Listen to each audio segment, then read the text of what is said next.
Okay, color. So I have a kind of like my own simple rule when it comes to how do I choose the color? Like what do I do with the with my color scheme? So I kind of ask myself four questions. A, do you need to be visible, right? Do you need to be invisible? Do you want to be confusing or do you want to tell something to someone? So let's just look at the first example, visible. And we have a returning guest, this reference. So in this case, our color choice is we want something visible. This is a construction vehicle on the construction site, needs to be visible. So it's a bright yellow, maybe it's bright orange, bright red, maybe it has graphics that in add some like colored stripes or something. So we want something visible and we want our colors to help us with that. Usually it's on stuff like construction side, but maybe it could be applied to a tank. Maybe it's a experimental version of a tank and they're running it on the field and testing and they don't need it in camo. They just want it in a bright white with, I don't know, like tracking markers on it. So uh, that's one variant. Another variant is be invisible. So in this case, you can already see how this tank kind of merges with its environment. So that's another great way to approach the coloring of your design is to try and merge it with the environment that it needs to exist in. So mostly for the military vehicles, if you're designing, if it was in the desert, for example, like a desert vehicle, maybe you do the sand color. If it's in the Arctic, maybe it's the white color. You get the idea. I'm really trying to simplify here. I'm not giving you the color theory. I'm not gonna pull out the color wheel and do like opposite and complementary and whatever those colors. You can look that up online. Like you don't need just like me to tell you that knowledge is out there. I want to give you my way on how I approach it and how I try to simplify my life with this stuff. So this is being visible, right? Add the camo, make sure it's kind of mixing in with the environment. The third one is the fun one. It's be confusing. So you can add a color scheme that confuses the eye. So this is the Dazzle camo from, I think it's from World War One.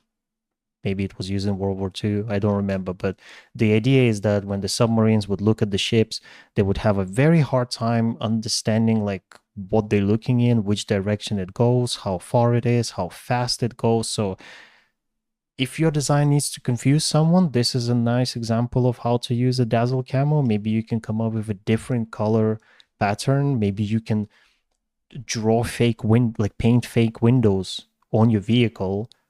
Like if it's a military ship and you want it to be a bit more confusing, you literally add fake windows to it. So you get the idea. So if I do something confusing, I would look into stuff like this.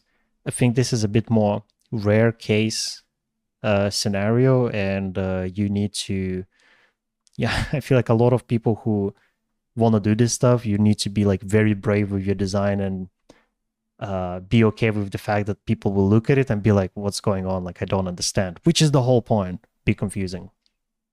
Number four, tell something to someone.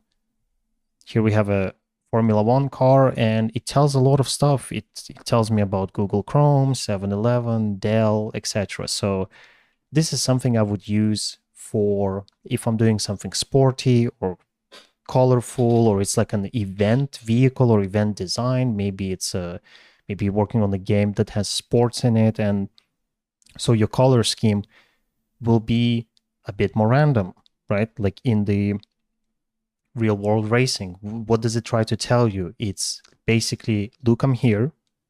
I'm not trying to confuse you. I'm trying to be very bright. And I want to tell you about sponsors, or I want to tell you about something else, or I want to tell you that I am the most like important thing, like the classic, the most one of the most classic color combos in video games is red versus blue, right? Red bad or considered to be bad, like enemy, blue good, friendly. Red versus blue, it's trying to tell you something. So this color scheme is basically for sports stuff. Like I would use it for sports stuff, livery design, very graphical. So you could also not necessarily tell me about, let's say, the sponsorship. If it's a military vehicle and it has like a certain, like a symbol on it, or like I don't know, in medieval times we had like coats of arms, which we actually still use it on the uniform. So like you can add stuff like that to your vehicle to tell something to someone. Like, look, I'm this. Um, so these are kind of like the four categories and how I think about like the colors. Hopefully it's not too confusing and something you can apply to your work, and to kind of simplify the process of doing that, you can go way further with it. You can start looking into, maybe it's a retro vehicle, right? Like you do, again, we already spoke about retro before, but let's bring it back. And let's say I want to be invisible, but I want to be retro. So maybe the color palette for your camo will be skewed a bit more towards like the retro stuff, right? Like the retro side of things. So that's how I would approach the color. So something else I want to mention here is something I use a lot is color breakdown. And usually for my work and for my style and the stuff that I like, I basically divide it into, you have painted parts. So the parts that have paint. So this tank is a good example again. So you have like camo paint and unpainted parts. So unpainted parts are usually anything dark metal. So here we have this example right here. So dark metal. Obviously it's got the dirt and stuff on top of it, but doesn't matter. The reason why I like using kind of again, taking it from the real world, like this kind of breakdown, is it reduces this monotone look where everything blends together. So you can use this to separate stuff and to add contrast. So these dark bits are really good for the contrast. Same here on the truck. You can look at how the wheels really pop out because of how dark they are. Like, let's just say if we take this wheel, just do it like that. Let's just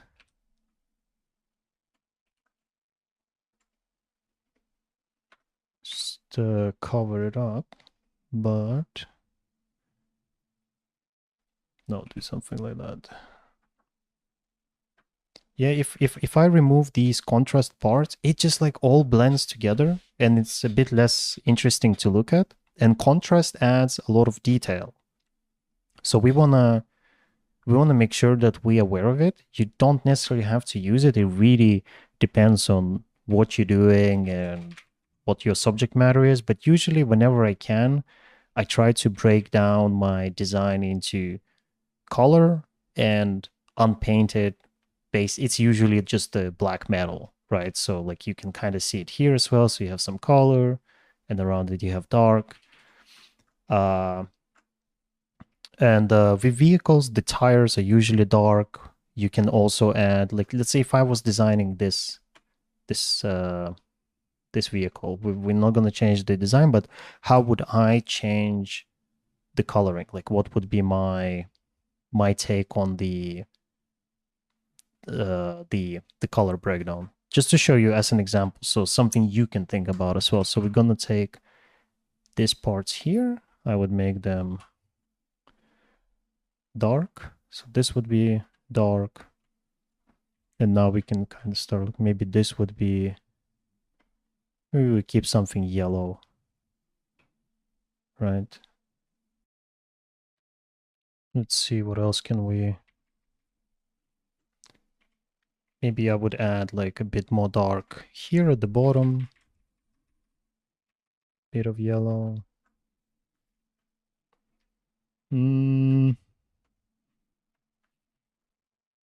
Yeah, I think that's about it.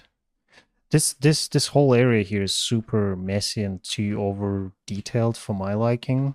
So I would not design it like that, but you get my idea. I would want to have a little bit more breakdown. Let's just quickly go over these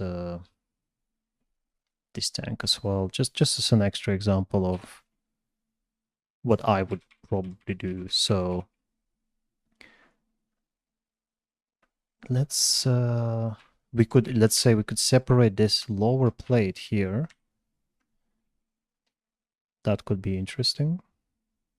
And this is more of my personal preference rather than a fundamental rule. This is what I would personally do, and I want to show it to you as an example because maybe you will start thinking about this stuff as well. So like the sensor stuff here, I always like to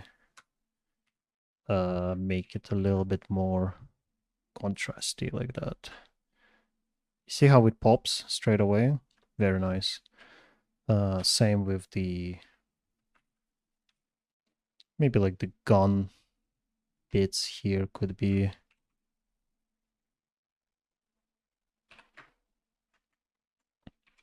gray, just to add a little bit more contrast. This is very kind of like concept arty. Obviously in real life it doesn't really work like that. Maybe even the gun could be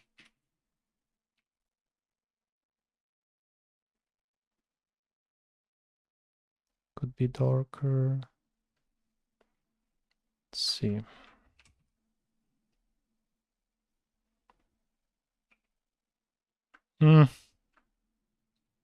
Not really sure about that one, but let's flip this thing. Yeah, don't know about the gun, but you get my idea. So if this whole thing was green, like let's just say these skirts, I also green, and we extend the camo. Like actually in this case it does work. Damn. Oh, okay, maybe I even prefer it yeah, maybe I even prefer it like that. I don't know. What do you think? Do you think it's better? Is this better or this better? These are some of the choices we're gonna be making later in the course. Yeah, okay. In this case, I dig it. I actually think it works. Damn. Anyway, that's another way I use color. So basically, you have dark spots that create low contrast. So like this whole area here is very high detail, but it's not very contrasty. But it's not contrasty here, right? Right? Like this is not super contrasty, but it's contrasty compared to everything else. Does that make sense? So it's lots of detail, but because it's dark, it's not super contrasty, but that dark blob creates contrast against everything else. Super useful in your designs, because when you design something, let's say you have a lot of details behind the wheels, right? You have like it's my red marker. You start adding detail behind wheels. You don't want them to be very contrasty, but you want the detail, so you can do something like this here. I hope it makes sense. Again, we're just kind of running through my theories about this stuff and how I approach it. And yeah, anyway, this was color. Hopefully that helps, gives you some ideas on how to do this stuff. And I want you to, as we go through this course and as you work along, I want you to always keep in mind what is the function of your design, right? Because that informs everything else. Then we want to look at the proportions. We want to make sure that the proportions are somewhat pleasing to the eye. And the simplest way to do it is to do 70-30 rule, as I explained before. Then we have form, and the form, as we talked about, can be many things. And in our case, it's going to be dictated by the function. But if you want, you can choose your form based on an art style. Maybe you want to do, like, again, we mentioned retro. Maybe you want to do something retro, and that will impact your form even further. But make sure the function for this course is somewhat clear. And if you have enough experience, then by all means, do the function that's unclear. do the function that people kind of need to think about or ask you or look at more images to understand. But if you're a beginner, I would suggest not doing that. Keep in mind the weight. Make sure the thickness of your panels and the beams and ladders and everything is as close to what it would be in real world as possible. And that will help you with your weight and like how big and how heavy things look. Scale we covered. Adding human scale elements if it's something that's very large, windows, doors, ladders. If it's something small, door handles, right? Everyone knows what a door handle is, so that can help you a lot. If it's something very tiny, maybe something like a screw, and always analyze references, and you will eventually you will know how to do something of a certain scale. It's just a matter of spending time doing it. And the final is the color. Ask yourself, do you want your design to be visible? Do you want it to be invisible? Do you want it to be confusing? Or do you want to try and tell something through the color scheme? If you come up with some more interesting ways to label the color choices, do let me know. I would be happy to hear that. And remember to utilize the dark colors to simplify your detail areas and to provide contrast against the painted areas.